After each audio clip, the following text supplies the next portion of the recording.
Thank you so much for joining us in this session on empowering learning for third-party and contractors in the age of gig economy. My name is Jonta. Today I'm joined by two facilitators who are very experienced in this field, and then we'll be here to talk about the session now. Let me introduce them at the moment. Okay, first we have Junming. She is currently the Global EV and Growth Unit Analyst at BP. She was previously involved in the Pilot Business Impact Program of bite-sized learning for indirect sales force. On the right, we have Chari. Chari is the Chief Marketing Officer of Streams AI.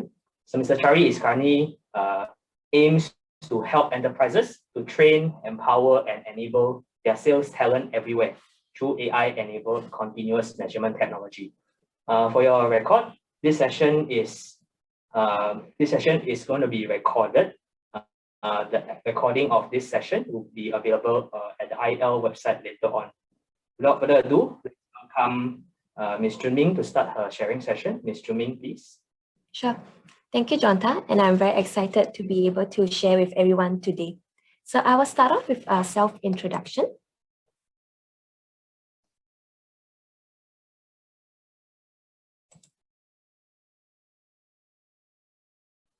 Yeah, so just to give a quick background, so I'm currently the Global EB and Growth Unit Analyst at BP. So we are looking after adjacencies where we explore different product categories and business models to future-proof our entire business. So I'm also a part-time member with the BP incubation team, where we assist startup teams in incubation to help them pivot and also find the right product market fit for their whole project. So previously, for more than 1 year ago, I was working with Chari and the team, where as the digital ecosystem executive, where we are as the global product owner for Castro Zoom app, which is which is a very powerful tool, an advocacy tool in the form of a mobile app, which we drive learning through for our indirect sales force in the market. So today, I hope to share a bit more on my experience in terms of how strategy to launch, some parts of content and training development, and as well as the whole performance tracking that we have done as part of the whole experience.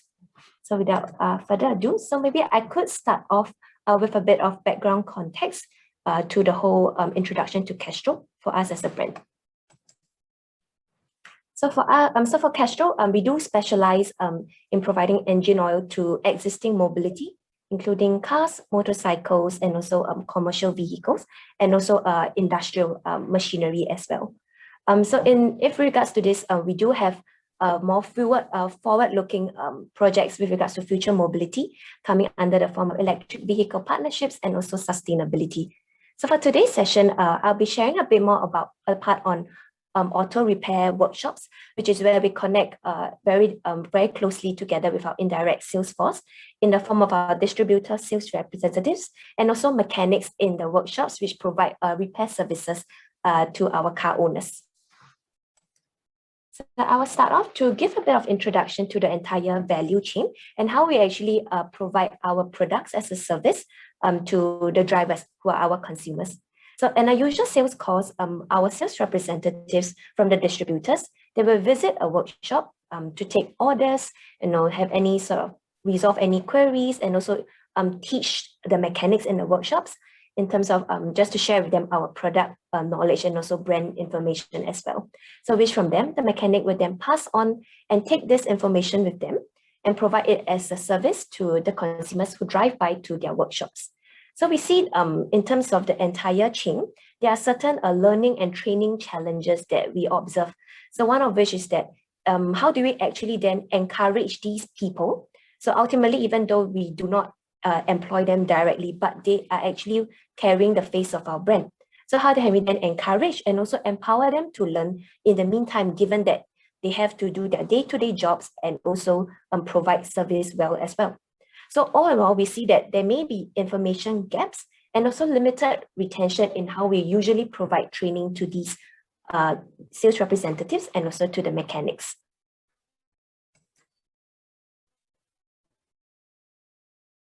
So this is why which led us to sort of rethink the idea of training and learning, and why we wanted to elevate this entire journey as well. So bringing us to the vision as to what we aim to achieve here is to create an entire community worldwide of brand advocates which are not, even though they are not directly employed by us, but they have the knowledge, information with regards to the brand, latest trends, all at their fingertips, which they can then use it to adapt readily to the various changes in the industry and also in the market.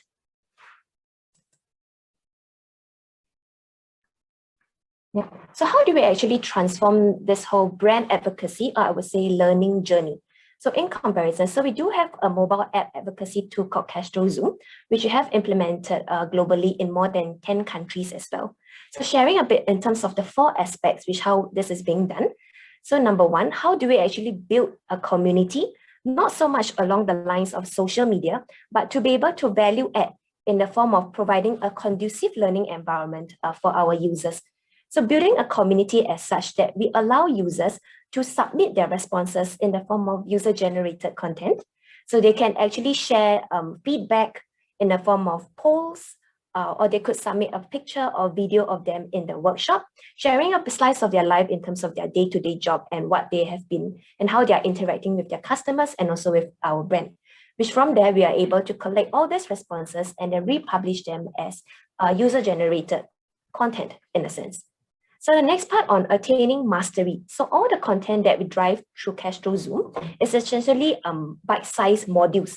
So over here on the screen, we see they are labeled as streams. So which each stream has individual cards which contain short content in the form of images, text, and even videos as well, which can then be easily accessed through the users. And also we see here that in terms of engagement, so how we can then submit notifications, messaging very timely to the users. With the click of a button and within less than a minute, we can have very short messages under the form of 80 characters all directed to the mobile phone of our indirect sales force. And also finally, we do have loyalty programs in place where we encourage users to then, in terms of whichever activity they have been doing, they can collect points by viewing brand content or any form of training material on the app, as well as submitting certain activities that they can do depending on the features that they're exposed to by market. And then from there, collect points, which can then have rewards that they can redeem if moving forward.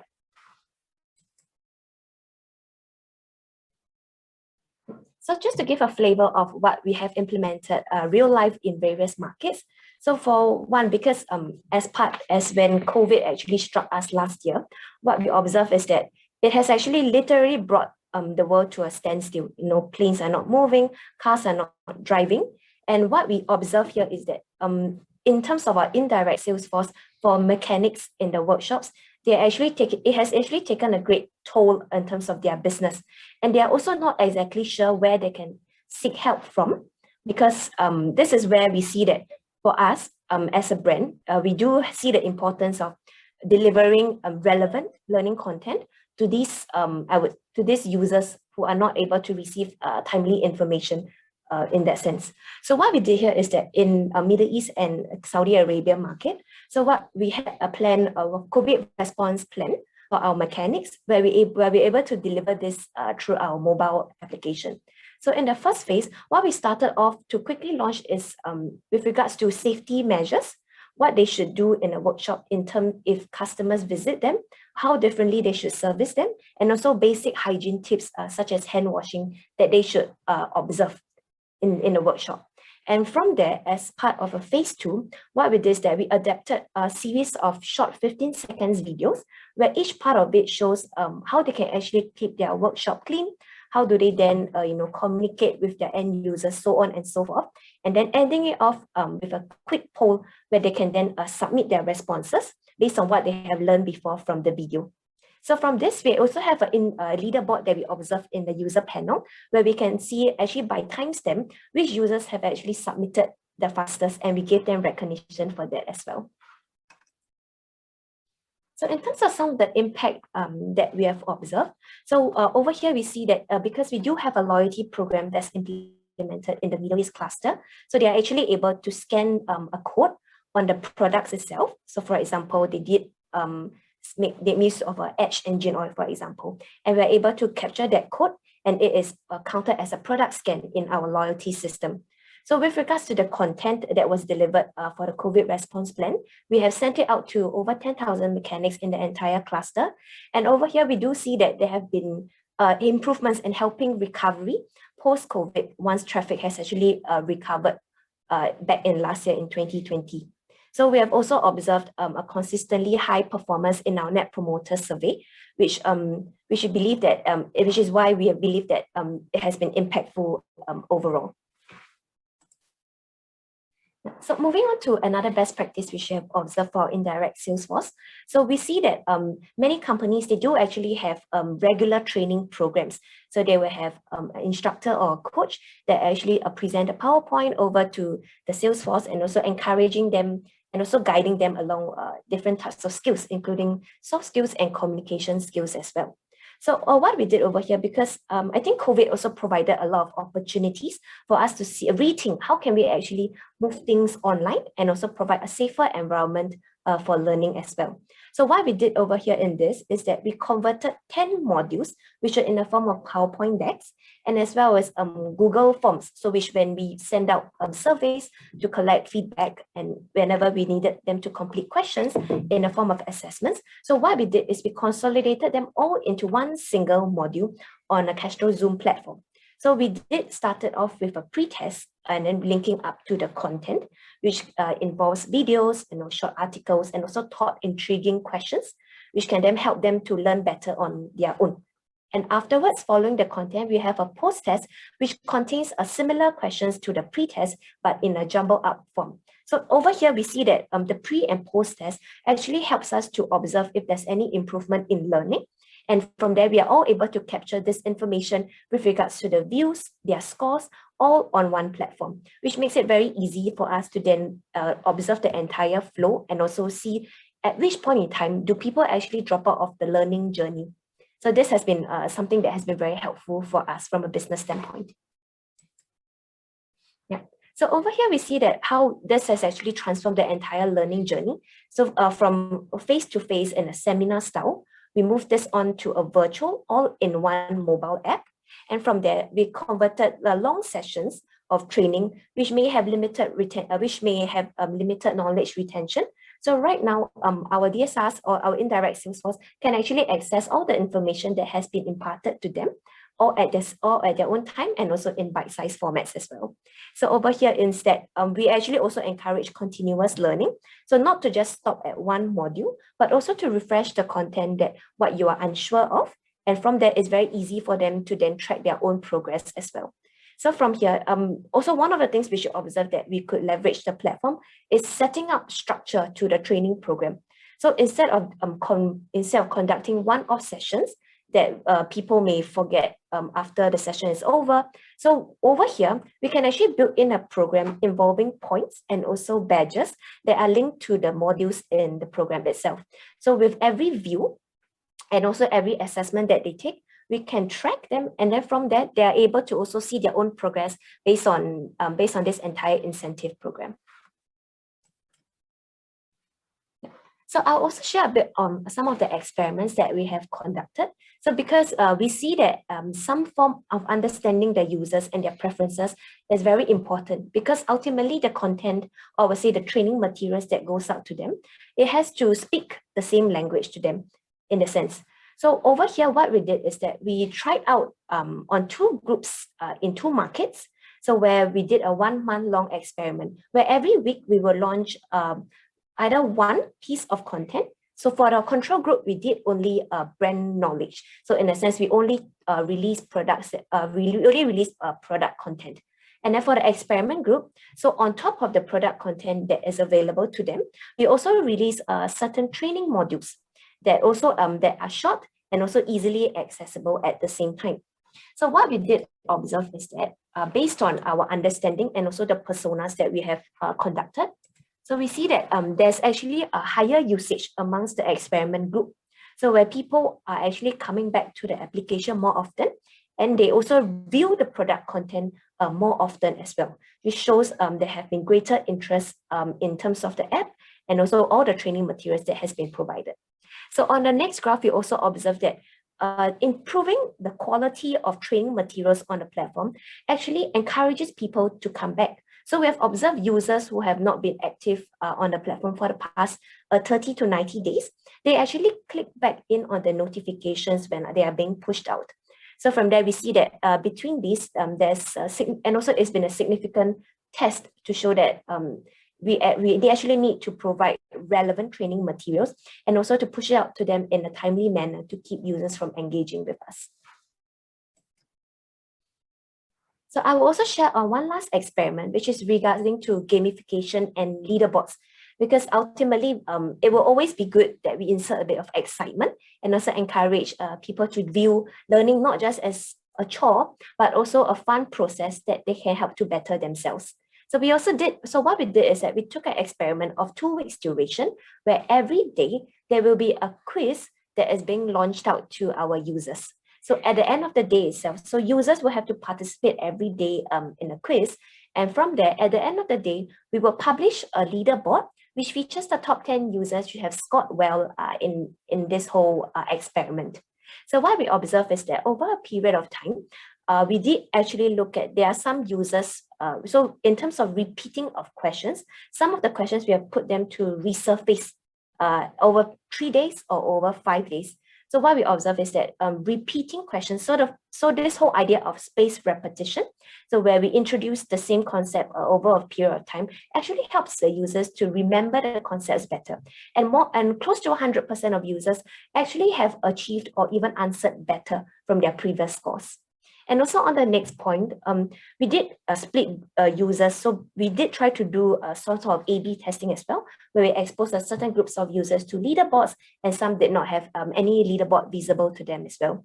So the idea of a community, or actually to know where do I stand amidst my peers, actually helps to instill some form of intrinsic motivation.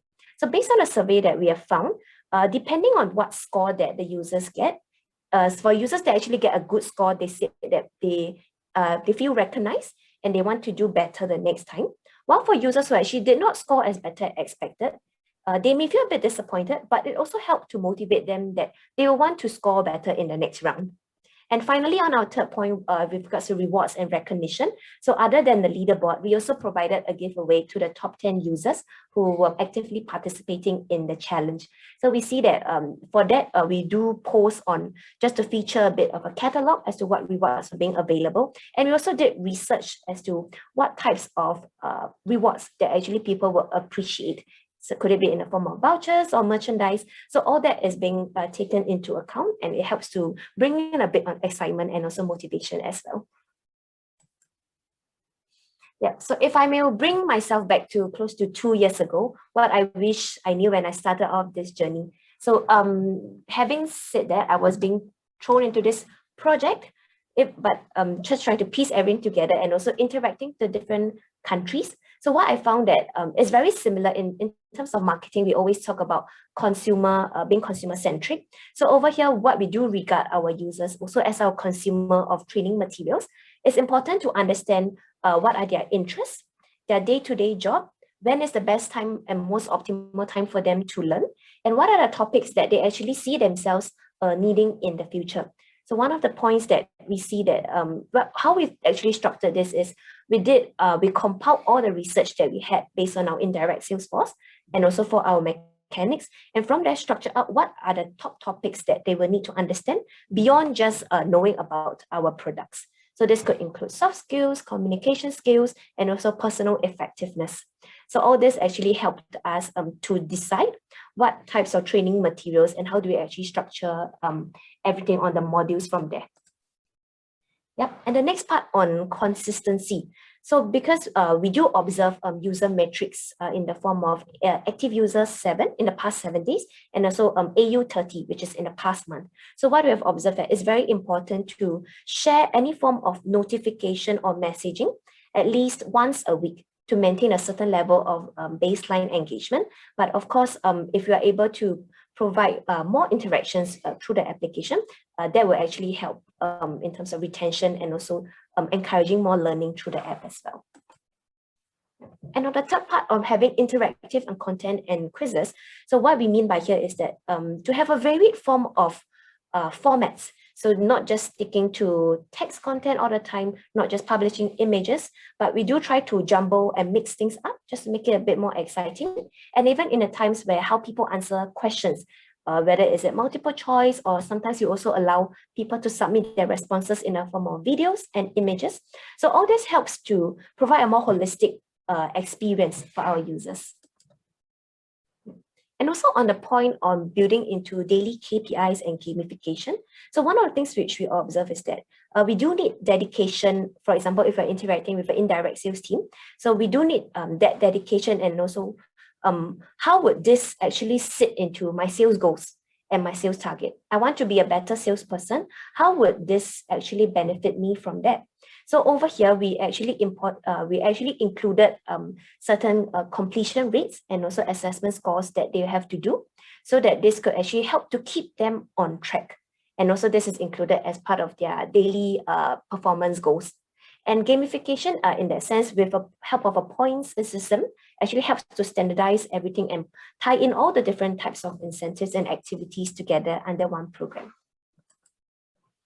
And finally, I think the spirit of experimentation is very important. So what may have worked or what may have not worked in the past, sometimes we have to understand what we would need to change. And then from there, observing the different, even though there may be certain experiments where we may have certain hypotheses, but it did not turn out to be what we have expected. But then it then brings us another opportunity to then think about what other options or what other methods should we use to actually help people to learn better.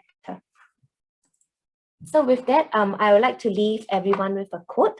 So even though training, it sounds like a very grand idea, and we hope to have great aspirations, but ultimately the people on the ground who have access to this information, they must be able to apply it to their day-to-day job, and also to be able to absorb it well.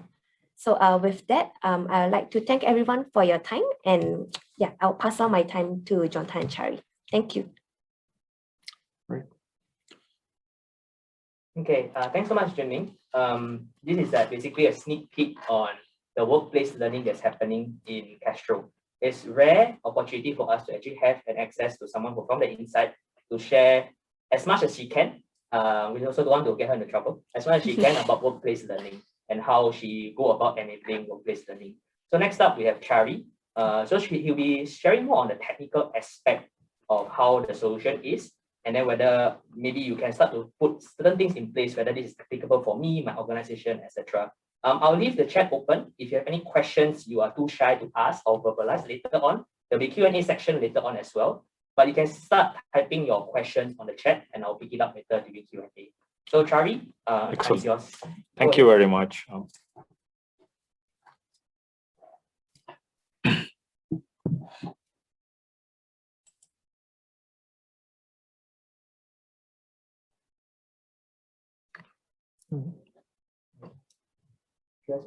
Yeah, sure. So while we're waiting for Jonta to put the slides, thank you very much for everybody to join us for this IOL innovBite.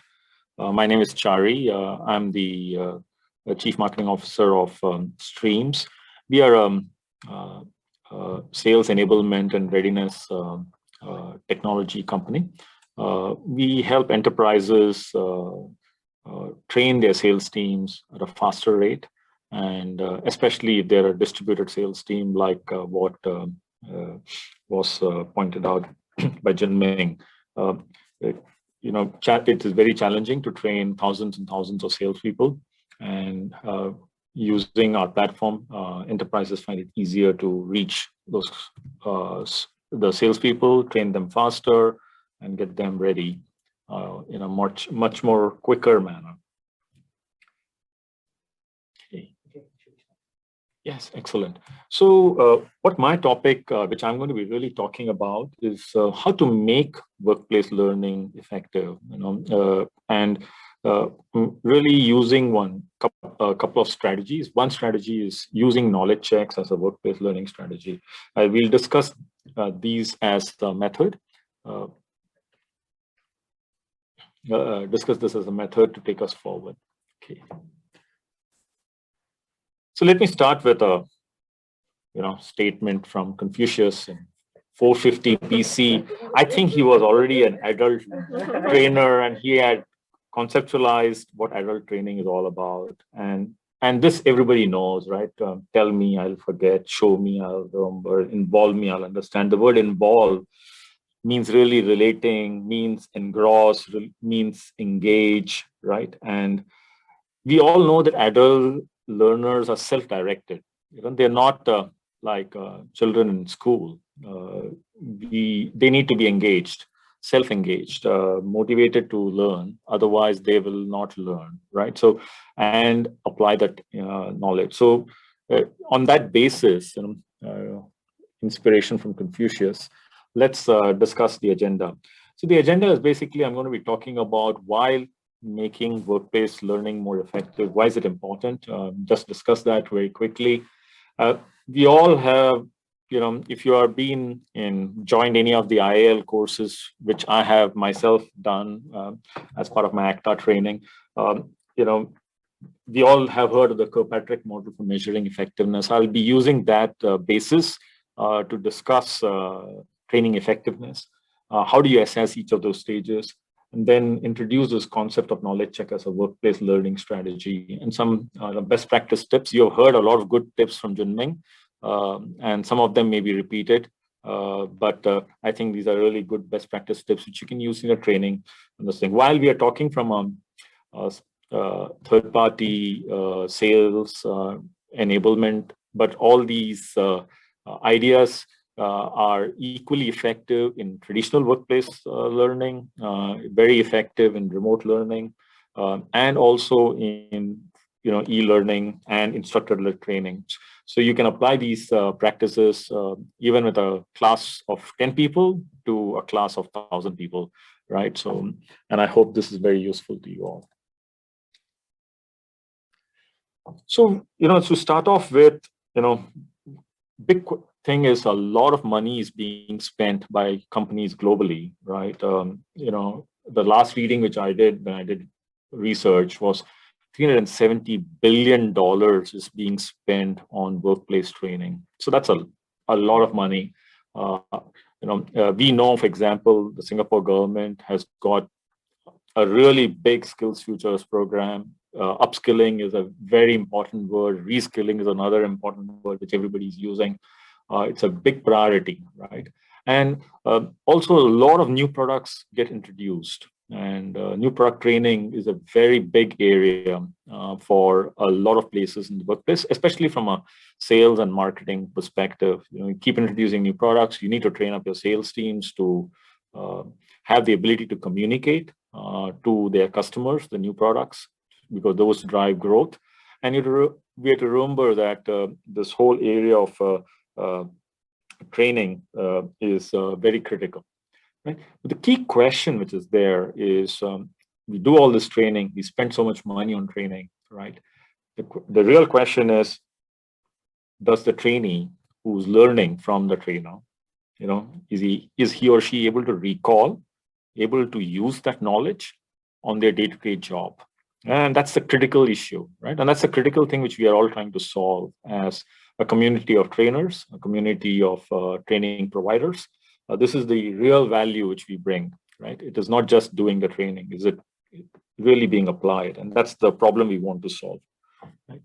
And if you take a third-party kind of training, third-party contractors, gig workers, then think about it. If you like what Junming was talking about, if you wanted to train thousands of people, take an example of a brand who wants to train up 1,000 retail assistants in all over Singapore who are selling a particular product. The amount of time, efficiency they need to put in play to ensure that the training is well understood is even more challenging, right? The frontline workers can become your weakest link if they're not trained well and if they can't apply the knowledge. So this problem is even larger when you're using a lot of third-party contractors, gig workers, as part of your delivery mechanism, as part of your sales mechanism. So if you are a company like Grab, having so many taxi drivers, you want to ensure that the taxi driver is having the right method of talking to customers, having the right skill sets, the capabilities, knowing how to communicate well. They're part of the Grab ecosystem. They carry the brand of Grab in front of them. And if they can't do the job properly, then it becomes more challenging. So that's the thought which goes behind training effectiveness as we think about this. Oops. So let's start with this whole area of Kirkpatrick, right? And we know that training effectiveness is very, very important, right? So let's go to some basics. And this model was created in 1950s, and it is still valid today. It is the most used model for evaluating whether training is valuable or not. But it's not about training valuableness of the training. It is actually whether trainers have well understood the training and whether it is creating value in the objectives which it has got. So there are 4 levels. At the base level, it's reaction, right? And we'll discuss each of these levels in a little more detail. The reaction is basically checking whether the training is okay. Yeah. So is it engaging, right? The next level is learning. Did the learning meet its objectives? Did the person understand and learn from it? Can they communicate that? The confidence is there or not? The third level is the training has been done. The person goes back to their job, day-to-day job. Has the behavior changed, improved? Are they applying that training when they get back to their job, right? And finally, is the training objective which you really had was results need to improve. So if you are a product manager who's doing training on a new product, the ultimate goal is did the new product sales improve, right? And are the sales teams communicating that value? And then are you getting the business results which you're looking for? So these are the 4 levels of evaluation. And so let's look into each one and understand them from a effectiveness level standpoint. The first step is reaction, right? And the basics, it's a very basic step, right? But it's an important step, So, and it's most widely used by the training community, i.e., we all check what's the attendance to the training. So if you're doing an instructor-led training, everybody wants to see, okay, how many people attended my training? Did everybody who sign up attend for the training or not, right? Did they complete the training? If you're doing an e-learning module, you want to see whether people have completed the training. So these are basic things which everybody is doing. But the key thing which you need to really look for is, are there any recurring themes here? And how do you improve the training? Because you're really checking whether the training is valuable from the eye of the learner, right? And you can check, you can check for, rate the training from 1 to 5 and see how many people are rating 1 and why are they rating 1 and why is there a problem? And these are things which you can do very easily today from Google Forms to, any surveys or just checking it in an instructor-led class. But these are things which you need to do at a base level and see whether the training has been valued by the learner, the first level reaction. Let's go to the next one, which is basically learning. This is a very critical area, a very important step. And, for me, the big thing which really comes out is from what Knowles, who's our father of learning, communicated that the concept of using assessments needs to be integrated into the learning experience. So we have all gone through assessments, right? In school, in colleges, right? As we go through our learning, we are always assessed. Profs do a great job. But when it comes to adult learning, a lot of times we sort of fall short in this area. For various reasons, maybe it is difficult to implement, or it is an afterthought. Maybe we think it is not necessary. I have attended so many product trainings in my career that have never had any assessments. It's just a training, and we just hope for the best, right? And that's not how it really works. And so using Knowles' concept that you need to use assessments to encourage that learning is a very critical activity, and it is a very useful activity from a learning standpoint. So I strongly recommend the use of, and we'll go into a little bit more detail, both using formative assessments and summative assessment. We'll discuss the type of assessments and also how to use some interactive assessments to improve your learning. So we'll discuss that. A little bit of this was shown to you by Junming conceptually, but this is very useful for, especially when you're training large sets of people. Let's say you're training 1,000 sales reps across. This is the easiest way for you to find out whether the learning has had any impact or not. So one is you do formative assessment. I strongly encourage this as part of the learning process. Right? Basically, you're trying to use, measure learning throughout the learning journey. And the way you do it is, you ask simple quizzes, feedback on a continuous basis. There's no pressure to pass a test here. It is more of, did you understand? More than understand. You need to have an objective way of measuring whether the person has learned. So you're really asking questions, quizzes, and making a judgment so that you as a trainer can take action on your learning module and improve the learning module at the same time. At the same time, decide what other strategies can be put in place which can help further the learning process. The second level is a more summative assessment. And in the summative assessment, we're really focusing on assessing at the end of the training. But I strongly recommend, like what Junming was sharing, do a pre-training and a pre-assessment and a post-assessment. This tells you whether the person is, whether there's a real improvement in the learning process, right? So, and that's something which you can do, and it is very quantified, and it is necessary to do. And there's a lot of research that has been done, all right, and on this subject. And one interesting research, couple of research things which I'm showing here is assessments really improved. There's research analysis been done, a lot of A/B testing has been done, and a lot of papers published. So one of the papers which is shown here, there's been improved learning, students' learning and scores just by assessments, right? There's also instant feedback, which you have got as a trainer.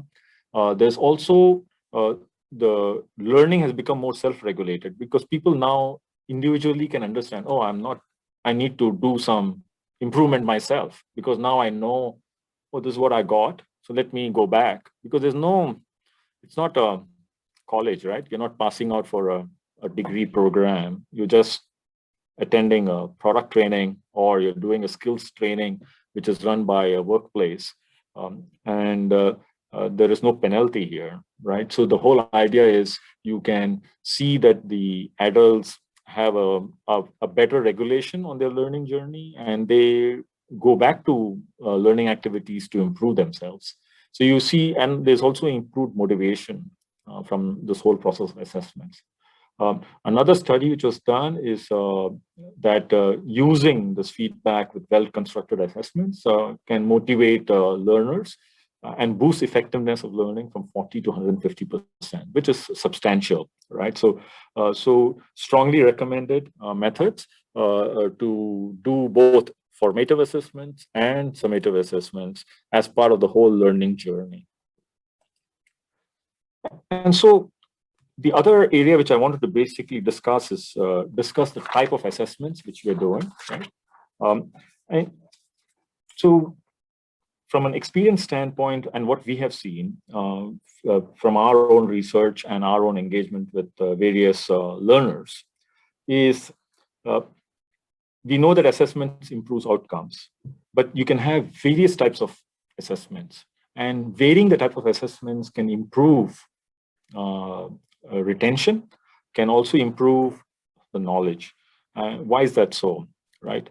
It's because sometimes we think of assessments as maybe people writing answers, right? But that's not the real way. It's basically you're trying to grasp the understanding of the person, and varying the type of assessments. There's enough research shown that MCQs, for example, which is a very common assessment methodology, is better than short answers as an assessment method, and is a very useful assessment tool. So if you're trying to look for basic comprehension, assess, check for basic comprehension, do the person really understand? You can use MCQs, you can use multiple answers. So you can have 2 answers, 3 answers for the same question, and you can check whether the people are ticking both of them or not. True or false is another one which helps a great deal for basic comprehension. Then if you want to see if there's people are applying the knowledge, right? And then matching becomes a very nice way to see whether applying the knowledge is being applied. You can, whether they're matching the right things to the right things. The other one is, for example, if you want to check for applied knowledge in terms of a process, right? Having a sequence, so people take a set of answers and sequence them up as 1, 2, 3, 4 in the right order. But that helps a great deal to apply knowledge to, right?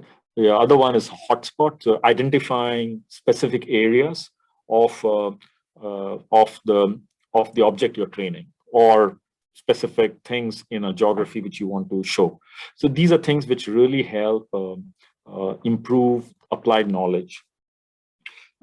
If you use, for example, drag and drop, right, it really helps in to understand whether the learners understood the depth of processes, right? So these are techniques which you can use. And of course, you can also add, I would recommend you add surveys and feedbacks as part of this whole process of assessments as part of the summative assessments which you're having. And that helps the learning process. That's one level. The second level is you want to ensure that the answer feedback creates value. See, whether you're asking this question in an instructor-led class, in a classroom setting, and let's say you ask a question which people are going to answer, you want to give an answer which you can summarize as the right answer. So, and if you're doing an e-learning version of the thing, you want to ensure that the answer is shown with a summary of the right answer. This really helps a great deal in creating a relearning opportunity. The person, even if they see a right answer, they answered it right, it strengthens the learning experience. So that's one key benefit which you get. The third level is to time the assessments, right? So like we said, do a baseline. So do a pre-test assessment, and then do a post-test to see real improvement. So that's one level. The second big learning which we have seen, and it's also proven by research, is to delay the summative assessment by a couple of days to 2 weeks, right? So let's say you've done a training program today and it's done. Don't give us an assessment today. Give an assessment after a couple of days. Send this assessment after a couple of days. And that helps of a better learning experience. And research has shown that knowledge retention is really high when you do this kind of technique. So these are things which you can manage as part of the learning process, to improve the effectiveness of the learning process. So that's the stage 2 of the Kirkpatrick model. Let's now come to the third stage, which is behavior. So behavior is a more complex situation, and we really want to know whether the learner is actually applying that knowledge, right? Are they changing the behavior? What level has this learning helped them improve their lives, right? And improve their activities for which the training has been done, right? As a L&D person, you've done this whole reskilling program, the number of training modules. After that, you want to ensure that all the learners are applying that, and to what degree they are applying. So that's what you're trying to do. But there are 2 issues that stand in the way. One is what I call as a forgetting curve. So it's a well-known fact. If you're a trainer, everybody should know that there's a curve, forgetting curve. Most training, people forget in 30 days if they don't apply it. So that's one level. So people don't remember things after 30 days, even after a very engrossing training, right? The training was very motivating. You did all the assessments, you did all the learning, but training will be forgotten in 30 days, right? And it's a well-known fact. Right? So how do you manage that? How do you handle this issue? Because the training has been done, the application is going to be over 6 months, and you want to ensure that the person can remember it. So that's one issue which you're trying to solve. The second is the importance of learning. Is the organization making that learning important? Right? Are they considering that learning is very critical for their business objectives they're having? Right? And are the leaders checking on that learning with their with all these learners whom they put and invested in this learning program? So that's another area. And there are two interesting strategies which I would like to recommend here. One is random knowledge checks, and I'll discuss that in greater detail in the next slide. And another one is some sort of a role play, video role play with experts. And these are a little bit more, the video role play is a little bit more sales oriented because I'm coming from a sales background, but it can be applicable even for non-sales environments too. So the whole idea is you could have, with video role plays, you could have the learner after, let's say, a month, sort of send a communication on what they have learned or what they remember, or communicate the value proposition for which they've been taught things on, and send it back to people, which you can grade, right? And that allows you to make it a very interesting way to assess whether the person is really applying that learning on their day-to-day job. It also shows the importance of that learning. So if you have a manager do this with his team, and everybody needs to send after a month a video role play of what they have learned, it automatically gives importance to the learning. People may go back to that learning experience again and relearn a little bit to renew their thoughts. So this keeps the activity up and running all the time. So that is one level. The second is a random knowledge check, right? And this is a very interesting process which we have seen work very well. It was shared also by Junming. So the idea here is very simple. So knowledge check is nothing more than using the formative assessment method. So you're not penalizing anybody, but you sort of collate a question bank. Let's say you have 50, 100 questions, which you believe are very important for all the learners to know based on the objectives that you have as an organization, as a workplace organization for this year, right? And you sort of distribute these questions on a random basis to all the employees based on their roles, their skill sets, their priorities, etc., on regular basis, distributed weekly. Every week, a question pops up and says, "Oh, answer this question." Or it can come in daily challenge, weekly challenges, monthly challenges. You can have these kind of questions happen. And I've seen this now being deployed by a number of companies as a method. People even actually use this to even check on the health of the employee on a regular basis. So you sort of deploy it on a regular basis, this kind of question, and look for answers. And of course, the answers, if they say it wrong, they will see the right answer, and there'll be a relearning opportunity, which will happen at that very moment in time. You can come to know what is the learning capability of the organization as a whole. And you can even personalize these questions based on the learning journeys which the people have gone through. So for example, during the learning training journey, if you've seen some people, let's say some of the trainees have been weak in one area, those questions can be repeated. And you can automate this whole process using technology, of course, today. And then you can have an analytical view of how things can be deployed.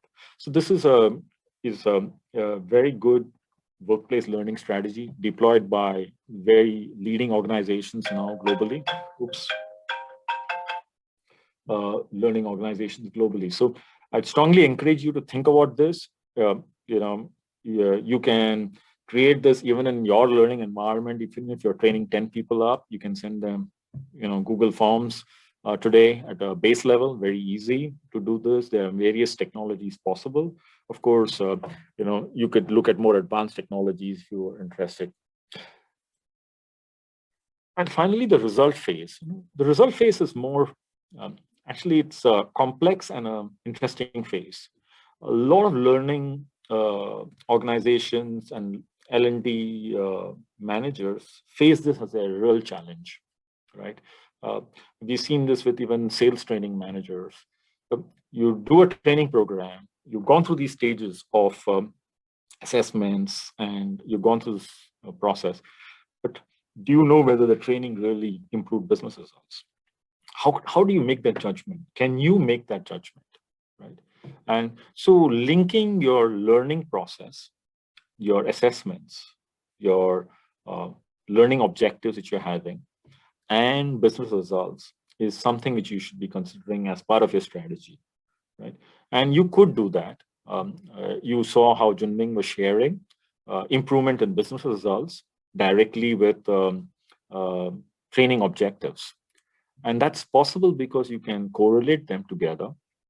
Today, technology allows you to do these kind of things.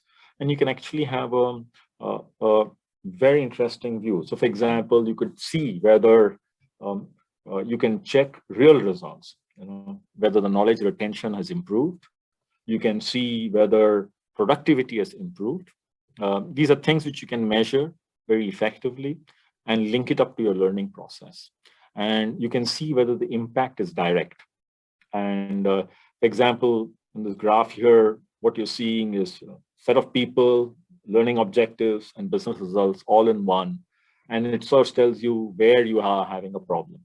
So these kind of analytic tools are available in the market today to help you improve your learning journey, and training journey.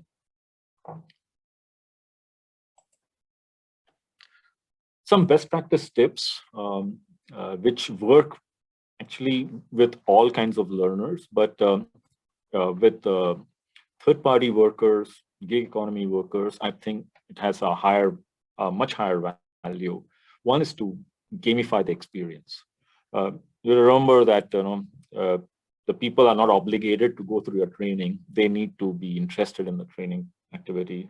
So gamifying this whole process helps you make it exciting and interesting. Even if you can gamify your assessments, you can gamify the learning, you can gamify processes. So you can gamify everything together and award points, badges, etc. These are things which motivate people. The second level is rewards. So rewards drive completion. It could be simple rewards. You don't need to do complicated rewards. We all do it as part of our training, right? When we're doing face-to-face training, if people answer right, we do give some coffee mugs in some cases, etc. It's continuing that concept and making it easy to deliver, a Starbucks voucher or a simple lucky draw. In one example, we had one of our customers who was training up, 25,000 salespeople globally, and they offered 3 people on a lucky draw to go to the Google headquarters to learn about Android. And that was a really motivating and expensive prize, but they had 100% completion rate for that training. So it is thinking about different methods to ensure that people can attend the training, attend the assessments, and complete them.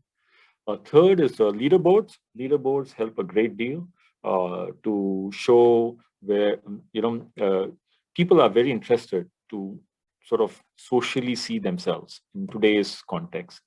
Especially with the millennial generation, it is even more valuable. So I would strongly urge you to think of leaderboards and share them socially.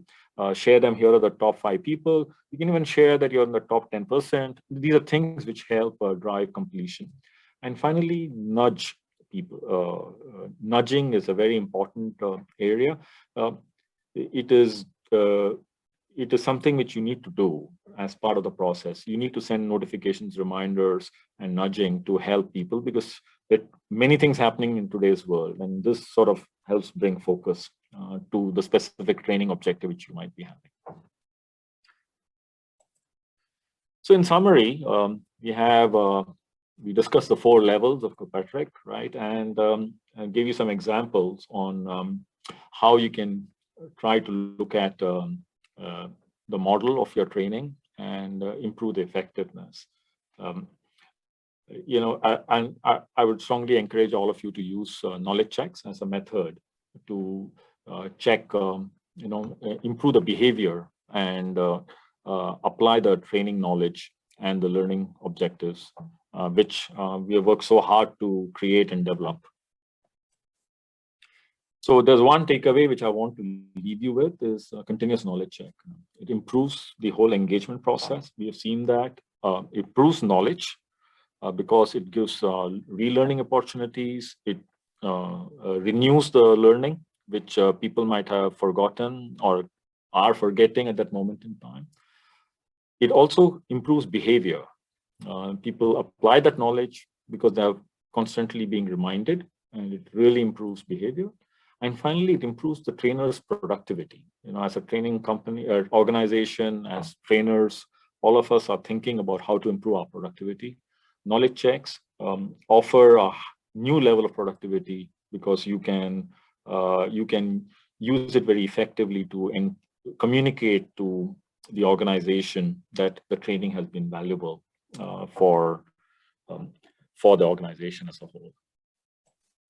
So just for a quick one, we are from Streams. We are a technology provider, and we help companies using these kind of technologies that I talked about to help improve the knowledge and capabilities of salespeople and make them sales ready. That's our focus.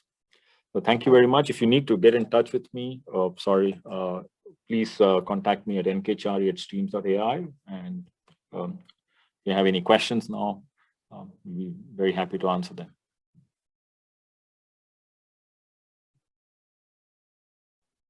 All right, thank you so much for the sharing. I'll keep masked because there are already 2 people unmasked in the room. But it's so true. The forgetfulness chart really resonated with me because only yesterday I had to do a procurement process, and in my department, procurement is very rare, once in blue moon, once in 2 months. So I ended up have to email different people. How do you do this? How do you do that? So it's really, I forget and then have to read it again, right, and then pick up the process again. Yeah, so let's just jump straight to the questions. I think someone has a question on the chat. It's directed at Junming. How effectively is adoption of gamification? So meaning that, like, in your experience, on top of what you have shared, any particular in terms of gamification, how do you then assess learning and knowledge retention? Is it useful, positive? Has it been hit and miss? Yeah. So I think first of all, great question. So how I interpret the question would be that has setting up a gamification program actually helped us to observe if there's any changes in terms of the learning behavior and how it has improved retention and things like that. So I would say that for the large part, yes, it has a positive impact, because based on this, we do have phases where, because we do work very closely with markets, and there are periods of time where we do not have any gamification program that's implemented. So the content, I would say the training materials goes on as usual. The modules are available, but there's no actually any push or motivation for the users to actually start on, or actually to even perform well in terms of learning these modules. So we see that after a period of time, usually when it comes to perhaps initially when we launch, or we do a soft launch, and we observe that if there's not much uptake, then we actually recommend as a next step to then build at least a basic gamification structure. So at least rewarding on the content views, and also and then from there further providing more incentive when people actually complete the whole module, and also then completing the assessments. So from there, it's actually quite, I would say, for the large part, it has been a positive factor in terms of motivating people to learn from our experience. Okay. Yeah. So before we jump back to the second question, I definitely need your feedback on this session. Especially today's session is a bit special because we're trying something new where we make things a bit more professional looking. We have 2 live camera. This is in response to, we have heard of some of you asking, hey, I'm on mobile a lot. I don't want to see, I don't want to keep switching screen. Can I have everything in one screen? So this is our response to that. So if it works for you, please leave a feedback. I'll also leave a link on the chat that you can key in your feedback as well. Okay, so for our second question from Garrett, actually, directing at Chari. So he's asking is how can adult educator or trainer improve their andragogy to help their learners to retain key principles, key knowledge. So maybe any stories in the past that, because I think Junming is more towards the enterprise, but any story or any experience you can share about adult educators or the trainer themselves. Oh, okay.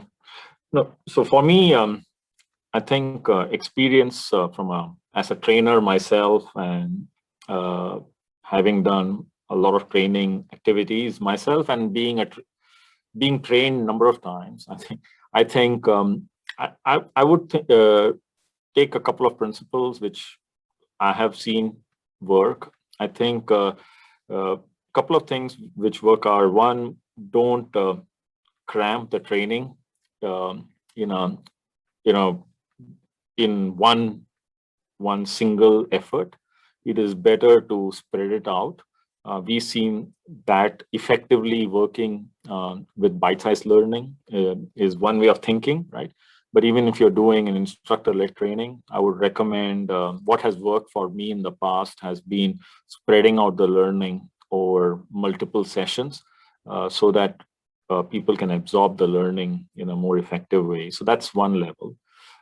I personally am, as I attended the ACTA program and learned through ACTA also, I think I found, some level of experiential learning has actually worked for me personally. So having activities and things which can create the experience so that the learning is faster and easier has worked.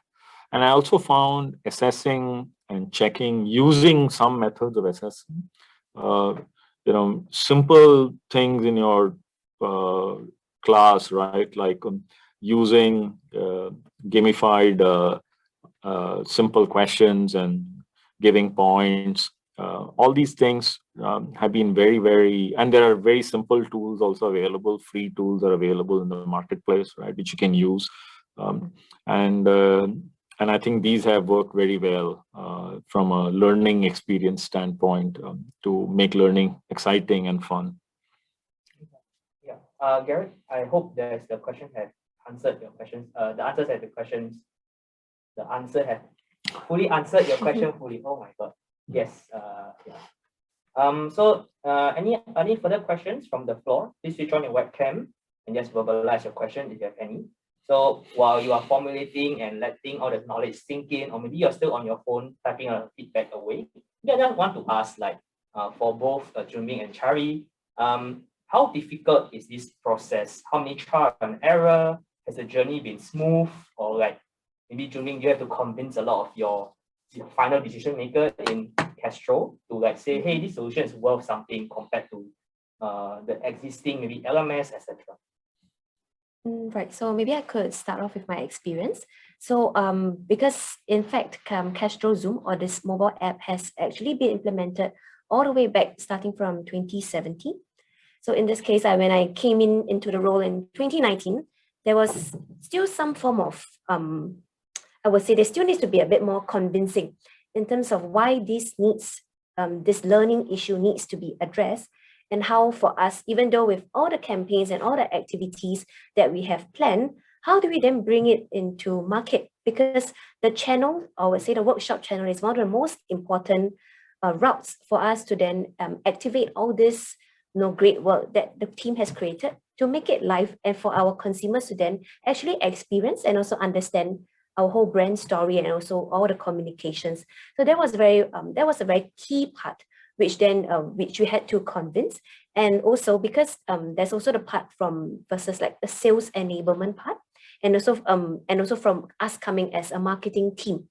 How do we then actually ensure that both of these marry together? So this is some of the observations which I've experienced working in this role. But we see that for us, because for me as a global role, I will go and engage with countries. So for example, within the ASPAC region, we have managed to launch in 4 markets in 2019 and 2020 itself, because we see that from ground, there's actually feedback coming back to the global team saying that we do need this program. And the only way to make this more effective and also more automated is to then use a digital tool. So then we can actually remove all these manual processes, because in terms of loyalty programs, they may be cutting of vouchers manually. How do we then keep track of how many vouchers that we have given out? And also for the training programs, how do we know whether do my indirect sales force actually remembered what I've said? And how do we then deal, and also as a next step, how do we deal with them, the churn? People leaving and also then having to have new people coming on board. How do we quickly upskill them in a short period of time? So based on this, and also with our interactions with the markets and also getting their feedback, we see that this is very important. And even though as much as there may be challenges, we see that it's an important part for us to push forward. And with what we have today, I think we have accomplished quite a bit from where we started. Yeah. Okay, maybe Chari. Yeah. So I think it's a good question. I think there are 2 levels. One is you compare it with LMS, which many companies, of course, is the first level from an HR standpoint, which people think about learning management, right? So normally LMSs are more, I would consider them as good for maybe broader organizations as a learning repository, right? Okay, here's a bunch of learning tools which are available. Some of them are improving slowly, but from a sales and marketing standpoint, or for sales organizations, readiness is a more complex process. Like what Junming was saying, you have thousands of people, you want easy access to them, you want fast, easy access. At the same time, you want to train them up very quickly, right? Without and make it simpler from a bite-sized learning and quick assessments, gamify the experience. All these kind of activities normally are not so prevalent in a traditional LMS kind of environment versus a sales readiness, sales enablement kind of platform, right? So I sort of see that as the difference in the process of engagement. So, but I think for many customers, deploying these kind of solutions has been actually very fruitful. It's been quick and easy. Of course, you can make it complex, but it is very easy to deploy because it's a SaaS platform, right? Customers can very easily, start off, and within 2 weeks to 3 weeks, they are fully operational. All their sales team is fully registered. They can start getting training material very quickly. So from a process standpoint, it can be very fast, very easy to scale and go to different markets. Like what Junming was saying, she could go very easily to 4 different markets in 2019, 2020, deployed with thousands of salespeople. And that level is possible when you think of, a SaaS kind of model, software as a service model, which makes it very easy to execute. Many other customers of ours have done similar things, executing it globally in different regions, different countries, very simply and very easily. Okay. Yeah, thanks for the answer. Next question is in on the chat. Actually 2 parts. So for the speakers, just take your time to digest it. The first part is basically how important is it to make learning as accessible as possible? In the word that's used by the Mr. or Ms. Kushal, is it important to make learning tools available continuously to people, in this case, employee? And then the second level, we can tackle later. I'm going to repeat the question again. It's basically, how do you then predict what are the learning needs? Is it something like situation they're about to face?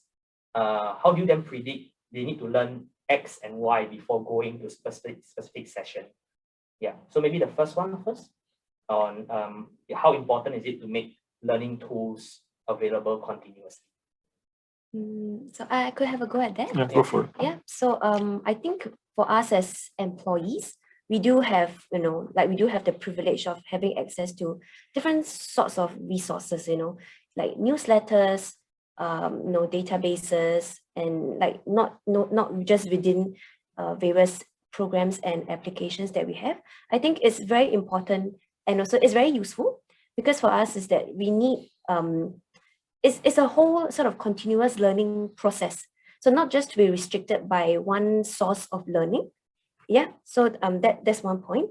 And for our cases why we introduced this mobile app learning tool to start off with, is because that we see that the sources of information, it may not be complete from the user standpoint, and also from the indirect sales force as to what they have access to.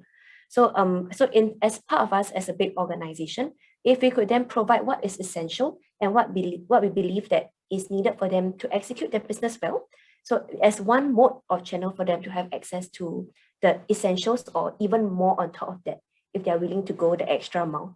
Yeah. So in terms of this, I think that would be my answer to the first part. Yeah. Yeah, sure. I think in today's world, the world is constantly changing, right? And I think we all now know that learning is now a lifelong journey, right? It is not going to be a one-time process. And why is the need to be continuous is a very important aspect of learning, right? So in the previous model, we were on this, if you take product training or any of these activities, we went through this process where we are trying to learn in bursts, right? And then it was end of story, right? If you take the case of what Junming was talking previously about, right? Maybe the team would go to a particular market, to a particular geography in a big van and do a big training program with 50, 100 people attending it, and then over. But that does not help the learning process. Learning is, once it's done a little bit more continuous fashion, right? In smaller chunks, enables better retention, enables better understanding of the product, and in the end delivers better results. So that's what we have seen overall. Yeah. Second part of the question is it possible then, how do you predict when are people likely to need learning X module, the Y module? Do you guys do that in Castro, or maybe is it part of something you have done before in your company, Chari? Shall I? You want to go first? Yeah, I can go first. So I think from a capability standpoint, we have done these kind of things with our customers. How do you predict? So as I was talking about knowledge checks and talking about the process of understanding the skill sets and the capabilities of people, right? We could really find out what kind of gaps exist in terms of knowledge and skills of the people over a period of time, because the information is coming in as knowledge checks are happening at a regular interval, and we can sort of build up a clear understanding what individually each person needs, right? So that automatically helps us predict based on methodologies of measuring. So if we can measure the knowledge and we can sort of overlay the forgetting curve, right? We can, of course, very easily predict, and we do that with our measurement methodology, which we call as pulse, where we sort of identify what is the level. What is the level of knowledge which is existing in a person? What will exist in a person at a future date at an individual level, and actually start recommending in an automated fashion what training he or she needs to go through as a module. So these kind of capabilities today are possible with technology, right? So it's fairly interesting to do these kind of things now, and so that we can make the learning journey very personalized based on individual needs of each learner in the organization. To give you an example, right? You can think it like Netflix, right? If Netflix can understand based on your habits, right, of your watching movies, understand what kind of things you need and like, right? So that's something is one way of looking at it. So what we can do from a technology standpoint is, based on the assessments which we have seen, we know when they would forget something, because we have a forgetting curve, right? So we can build a curve for a person and decide at some stage, oh, this person will forget this at this stage. So maybe recommend that learning module again to that person, because the chance of forgetting is higher. And if that is an organizational priority, then we can show that to the person, say, why don't you go through this learning, it will be useful for you. And so these kind of things are possible with technology today, and with machine learning and some level of intelligence built into the capabilities. Yeah, so I think building on what Chari has mentioned, so for us, in terms of how we do actually tag certain training modules based on the topics they are related to. So for example, if it's relating to product, we'll tag it to product. And also if it's relating to, let's say, communication, for example, and we'll link it to under soft skills. So based on this and based on what the user has viewed, and also their assessment scores. So the Pulse score that Chari is mentioning, it actually helps in terms of what a platform and the app to automatically recommend what types of content that the user should actually be looking at, in order for them to also upskill in their areas, and also just to maintain their level of knowledge in areas that they already know. Yeah. Yeah. So thank you so much for the answers. Any more questions? Feel free to just switch on webcam, or maybe you want just raise your hand first, and then I'll just put a spotlight on you that you can ask, or just type into the chat. So I have one more question for this one for Chari. A lot of our audience actually may not be as resource rich as BP or Castro in that sense. They are most are SMEs and with limited budget. The mantra is the cheaper the better. So for this kind of solution, this kind of app-based learning, and then making sure the workplace learning happen in a systematic way. Does this work for SME as well? Do you have something to share about that? Yeah, that's a very good question. So I think it does work for all kinds of learning organizations, because we are a SaaS-based platform, right? So SaaS-based platforms allows us to create a training environment and a learning environment which is fairly scalable, right, for small teams to large teams. People may be very surprised at how much it may actually they may need to invest.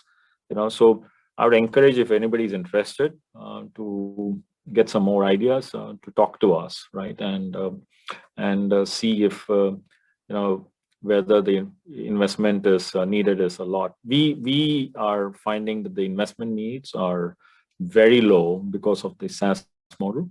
It is very efficient. This whole process of delivering training to people is very, very efficient using this model. And with mobile learning, bite-sized learning, and authoring all built into the platform with all these analytics which you're saying, it is very simple and straightforward process. Okay. Yeah. I guess if there's no further question from the floor, I will be able to receive the question and pass it to the speakers later on after the session. Thank you so much for the both speakers for joining us in this session. Really appreciate the insider view from Castro, and how Chari also chipped in on the technical and the pedagogy front on how to enable workplace learning effectively. I will just leave this slide or the session open until everyone has left the session. Or if you have any further questions, feel free to raise it on the chat or raise your hand on the Zoom. If not, thank you so much for coming and sparing a good 1.5 hours of your time to attend this learning session. Hopefully it has been useful for you. And if you have not done the feedback yet, please do help us to check in, hey, is this useful for you? And then is this new concept helpful better than compared to the previous innovBite, or is it like make it even more confusing, etc.? Do let us know, because we do want to help the community and improve the community. I do have one final thing to say as a representative of IAL. At IAL, after working here for about 6-7 months, I do realize that there is no shortage of solutions in the world now, but there is a shortage of like the will to adopt the solutions. Moving forward, IAL Innovation Center actually trying to push more stories, push more things, so that like more and more people think and consider digital solution, newer solution out there. And one of the way we try to do that is to present some of the stories and how case studies on how people have done it successfully.